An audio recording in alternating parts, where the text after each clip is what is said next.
Terima kasih Anda masih bersama kami di Sindo Malam bersama saya, Nata Arman. Pemirsa Menteri Agraria dan Tata Ruang Badan Pertanahan Nasional Nusron Wahid meninjau kediaman warga yang namanya dicatut dalam sertifikat pagar laut di Tarumajaya, Kabupaten Bekasi, Jawa Barat.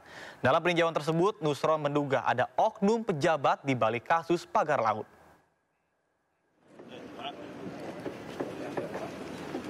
Dalam kunjungannya, Nusron disambut dengan puluhan nelayan yang tengah menggelar aksi demonstrasi menuntut pencabutan pagar yang beredar di laut.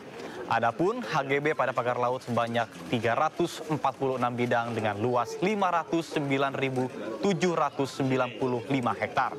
Berdasarkan temuan ATR BPN tercatat 89 bidang tanah PTSL tahun 2021 yang dipindah tidak melalui prosedur pendaftaran tanah. Nusron pun mengatakan bahwa ada dugaan manipulasi data saat pemberian sertifikat.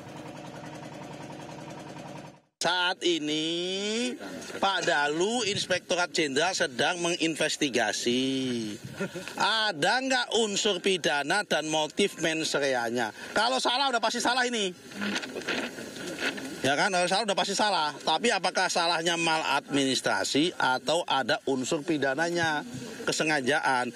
Kalau ada unsur kesengajaan mens rea, maka langkah kami apa? Menteri ATR BPN akan menyerahkan oknum-oknum terlibat dan pemilik ini yang mengklaim ini kepada AP. Informasi lainnya pemirsa, Badan Reserse Kriminal Polri telah meningkatkan status perkara dugaan pemalsuan dokumen pagar laut di Tangerang ke penyidikan. Dirtipidum Bareskrim Polri, Brigjen Diu Handani Raharjo Puro mengatakan bahwa peningkatan status penyidikan dilakukan setelah pihaknya melakukan gelar perkara. Hari ini kami menambah beberapa orang saksi yang sebelumnya kita hanya interview, kita formilkan, kita periksa 5 orang. 5 orang tersebut adalah yang kemarin saya sampaikan, KJSB Lukman, kemudian pihak ATR BPN 2 orang, Kementerian Kelautan dan Perikanan, dan Bapeda Kabupaten Tangerang.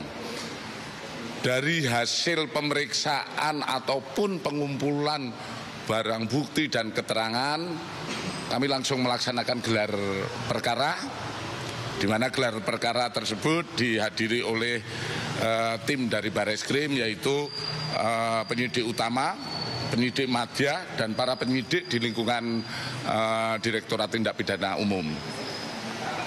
Dari hasil gelar, kami sepakat bahwa kami telah menemukan dugaan tindak pidana pemalsuan surat dan atau pemalsuan akta otentik. Yang selanjutnya kami dari penyidik siap melaksanakan penyidikan lebih lanjut. Tentu saja kita melaksanakan penyidikan secara profesional. Kita cari dulu dalam proses penyidikan, karena sebelum kita menentukan tersangka dan lain sebagainya, kita tetap mengedepankan praduga tak bersalah, tapi pada prinsipnya kita sudah mempersiapkan untuk penyidikan lebih lanjut. Pemirsa, Bareskrim Polri telah meningkatkan status perkara dugaan pemalsuan dokumen pagar laut di Tangerang ke penyidikan. Dirtipidum Bareskrim Polri, Brigjen Diu Handani Raharjo Puro mengatakan bahwa peningkatan status penyidikan dilakukan setelah pihaknya melakukan gelar perkara.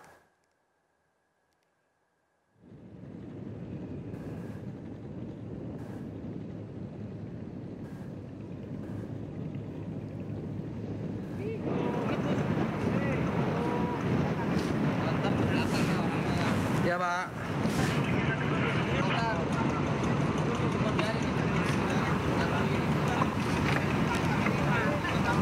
Ombudsman Republik Indonesia merilis hasil investigasi atas Prakasa sendiri terkait dengan polemik pagar laut yang terjadi di Kabupaten Tangerang, Banten.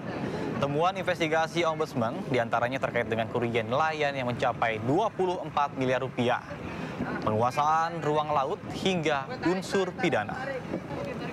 Ombudsman mendapatkan informasi 28 November dan 2 Desember 2024 terkait dengan keberadaan pagar laut yang merugikan para nelayan dari sisi perekonomian.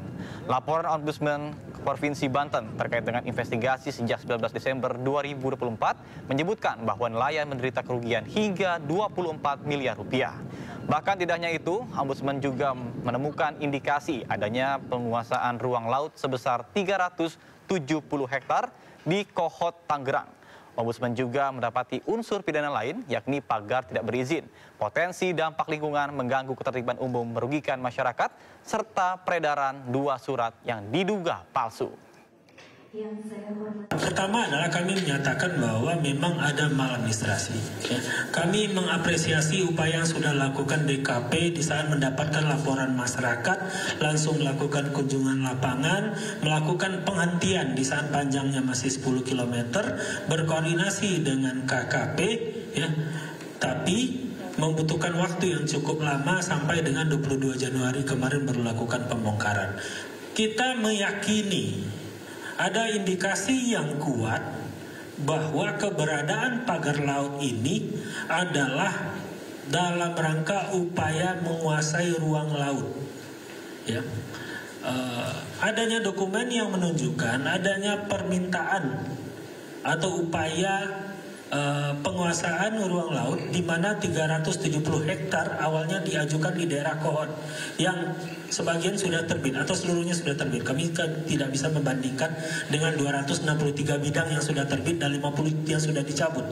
Berdasarkan perhitungan kami, minimal kerugian yang dialami oleh hampir 4.000 nelayan itu mencapai sekurang-kurangnya 24 miliar sekurang-kurangnya, karena ada berbagai asumsi. Itu dari jumlah bahan bakar yang bertambah antara 4 sampai 6 liter solar per hari, lalu hasil tangkapan yang berkurang, kerusakan kapal yang kita hitung adalah pada angka, sehingga minimal itu angkanya adalah 24 miliar sampai dengan dilakukannya pembongkaran. Jadi yang kami lihat di sini adalah persoalannya adalah karena persoalan mata pencaharian. Jadi kami masuk bukan persoalan HGB-nya. Jadi Ombudsman itu masuk bukan mau melihat persoalan HGB. Adalah persoalan mengapa ada pagar yang mengganggu mata pencahari para nelayan. Sejak penemuan pagar laut tidak bertuan di perairan Tangerang, mata publik terus mengikuti kasus ini. Dimulai dari laporan warga sekitar hingga berkembang pada pencabutan surat hak guna bangunan dan hak milik atas pagar laut tersebut.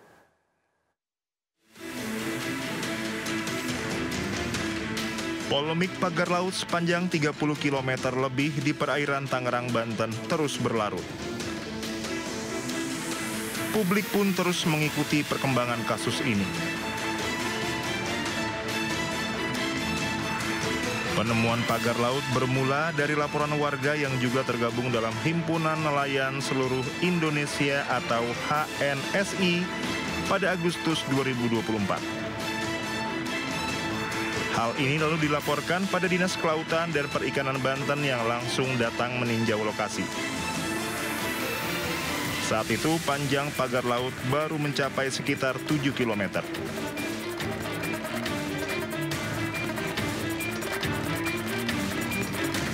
Awal September 2024, tim DKP Banten kembali melakukan investigasi bersama Direktorat Jenderal Pengawasan Sumber Daya Kelautan dan Perikanan KKP dan Polisi Khusus.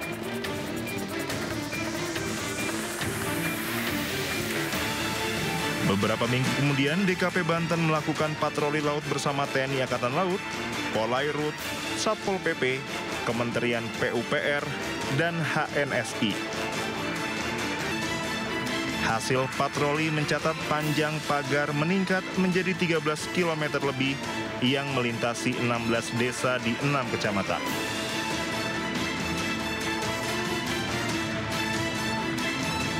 Awal Januari 2025, KKP memutuskan menyegel pagar misterius yang sudah berkembang menjadi lebih dari 30 km.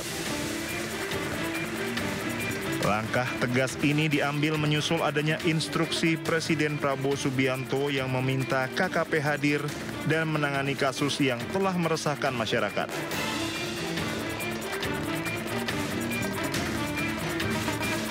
Pertengahan Januari, ratusan personel gabungan TNI Angkatan Laut dan KKP dibantu warga sekitar bahu-membahu membongkar pagar misterius tersebut.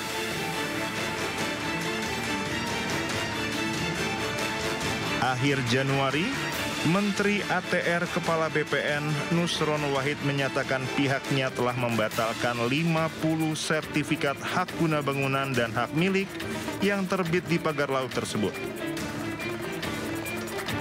Nusron juga telah memberikan sanksi berat kepada 8 pejabat ATR BPN yang diduga terlibat dalam penerbitan SHGB dan SHM.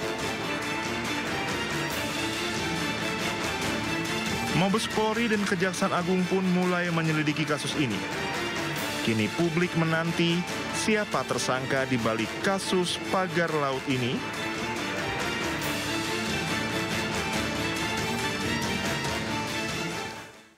Beralih ke informasi lainnya pemirsa, sementara program makan bergizi gratis terus berjalan. Pemerintah di satu sisi juga sedang memikirkan memotong anggaran belanja negara. Menteri Dalam Negeri Tito Karnavian juga mengungkapkan lebih dari 50% anggaran terdampak pemangkasan. Anggaran di Kemendagri bahkan mengalami efisiensi hingga 2,7 triliun rupiah. 67 setelah diefisiensi menjadi Menteri Dalam Negeri Tito Karnavian menjalani rapat kerja bersama Komisi 2 DPR RI. Dalam rapat kerja disampaikan bahwa lebih dari 50% anggaran terdampak pemangkasan. Di Kementerian Dalam Negeri, efisiensinya adalah 2,7 triliun dari total semula pagu anggaran 4,7 triliun rupiah. Efisiensi lebih kurang mencapai 57,46%, sehingga sisa pagu Kemendagri sebesar 2 triliun lebih atau 42,54%. Kebijakan efisiensi ini sesuai instruksi Presiden Prabowo Subianto. Ada instruksi Presiden Republik Indonesia nomor 1 2005 tanggal 22 Januari tentang efisiensi belanja dalam pelaksanaan APBN dan APBD tahun anggaran 2025. Jadi APBN diperintahkan untuk melakukan efisiensi, demikian juga APBD. Khusus dan tidak lanjuti dengan lebih detail dengan surat Menteri Keuangan tanggal 24 Januari. Sesuai SK Menteri Keuangan, ada sejumlah item yang diefisiensikan, yaitu alat kantor 90%, seremonial 56%, rapat dan seminar 45%, kemudian kajian serta analisis 51,5%, diklat dan bimtek 29%, honor kegiatan dan jasa profesi 40%, serta belanja lainnya 59,1%. Pemirsa, Sindo Malam akan segera kembali, tetaplah bersama kami.